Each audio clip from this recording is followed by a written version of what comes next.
So if a juvenile needed to come forward to report a sexual assault allegation, there's a couple ways that they can go about doing that.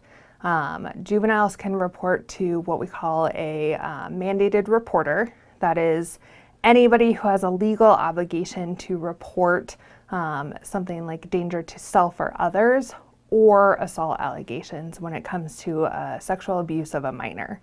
Mandated reporters are all school staff, any therapist, doctor, dentist even, anybody that is a trusted adult that works with kids is most likely a mandated reporter.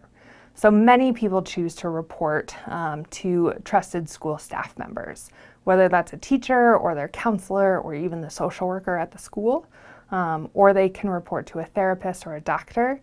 When they report to a mandated reporter, they are legally obligated, depending on the policy of the organization that they work for, to report that to either Child Protective Services or directly to the police department.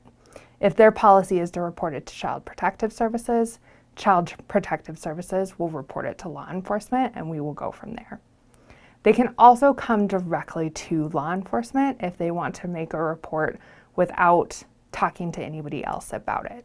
There are some benefits to that, to coming directly to law enforcement to make that report, in that it is a quicker process. There's no third party involved with Child Protective Services being notified through us, but it can be a scary process. So many people choose to report to a mandated reporter, but if they do choose to report directly to law enforcement, they can do that by either coming into the station and wanting to speak to an officer or by calling 911. We don't have a non-emergency line in Kitsap County. All reports, if they want to speak with an officer and they don't want to come into the station, they will have to call 911. So once we are notified that a sexual assault report has been made, it depends a little bit on how that report was made for us to determine what the next steps are. If a juvenile comes directly to law enforcement to make that initial report, we will take a very brief report about what incident occurred and roughly when, and that's a very quick process with a patrol officer. Probably 10 to 15 minutes of speaking with an officer to get basic contact information and very basic information about the incident that they wanted to report. If that report came in through a CPS report, a Child Protective Services report from a mandated reporter, usually those reports will have parent contact information and juvenile contact information, and we will get that report and we will reach out to the family and the juvenile to determine what they want to do with that initial report. Just because a juvenile reports a sexual assault to a mandated reporter does not mean that they have to go through the entire criminal justice process. In fact, most people choose not to. There are a lot of reasons why people might disclose a sexual assault to a mandated reporter, and even to law enforcement without necessarily wanting to go through the entire criminal justice process. Sexual assaults and allegations regarding sexual assaults have a lot to do with power and control. And victims often feel like they lost that power and control throughout that process. And so we really want to try to give that back to them and make sure that they feel like they have the autonomy to choose when and how they go through this process. So at any point through the criminal justice process, they can kind of choose when and where they would like to stop that if they do. But if they do want to go through that entire investigatory process, once we get that go-ahead, we will schedule a time for them to meet with our Special Assault Unit investigator in Port Orchard. All juvenile sexual assault cases are interviewed by a specially trained individual in our Port Orchard office who has extensive training when it comes to child interviewing tactics. That is an area of expertise. And so we have everybody go through that interview process with one of those investigators in Port Orchard. It's designed to be far more therapeutic than what we see on TV. It looks very much nothing like what we see on Law & Order SVU. It is in a clinical setting in an office that has comfy couches. You can bring water and snacks if you want to, but it's designed to be victim-led. So the questions are very much based on what the individual wants to disclose to the interviewer. It's very unpressured, and it's far more comforting than I think people usually expect a victim interview to look like. And so they're interviewed by one of those investigators in Port Orchard. The detective with the department is able to watch that interview, but nobody else is allowed to be in the room with them. It's just an interviewer and the victim.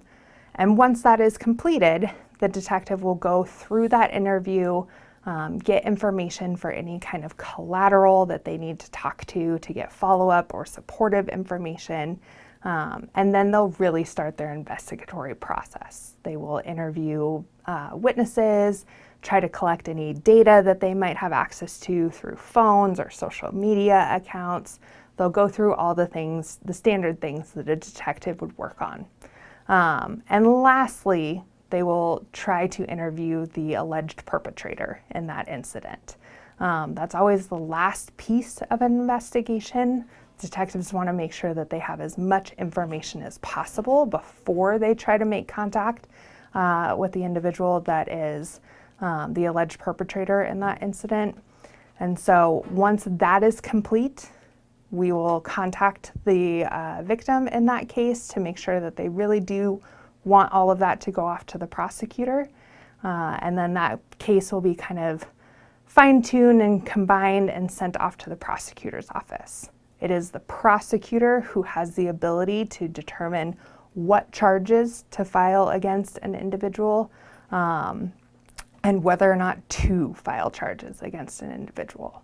So we do the investigation, and then the prosecutor's office is in charge of determining what to do as an end result of that case. So through my role as the Community Health Navigator, I am also a certified victim advocate. My position is as a system-based advocate, which is slightly different than a community-based advocate that we would find at an organization like CASAC in Port Orchard.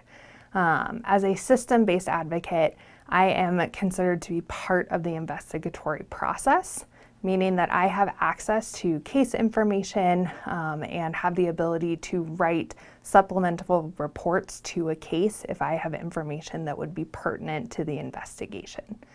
But as a victim advocate, it is my role to support the individual that is coming forward for that report. I am able to provide them information about what that process will look like, answer any questions that they might have, concerns, be there with them through any part of conversations with the detectives or with the prosecutors, go to court with them if a case ends up in the court system. But really my job is to be there for what that victim needs in order to get through this system process and feel supported. A big piece of any type of criminal investigation and investigatory process is keeping individuals up to date on where we are in that. And that can sometimes be really challenging for detectives because they are juggling so many different cases and different types of cases.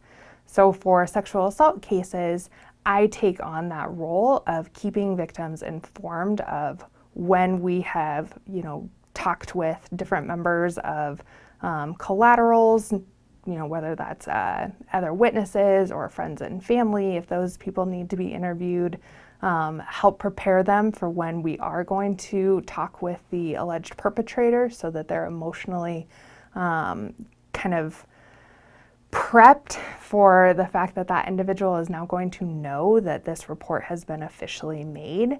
That can be a really triggering part of this process, and we want to make sure that people are feeling supported and are aware that those pieces are happening behind the scenes. There's a lot of a criminal investigation that we can't talk about with the public, that we're not disclosing to individuals out in the community.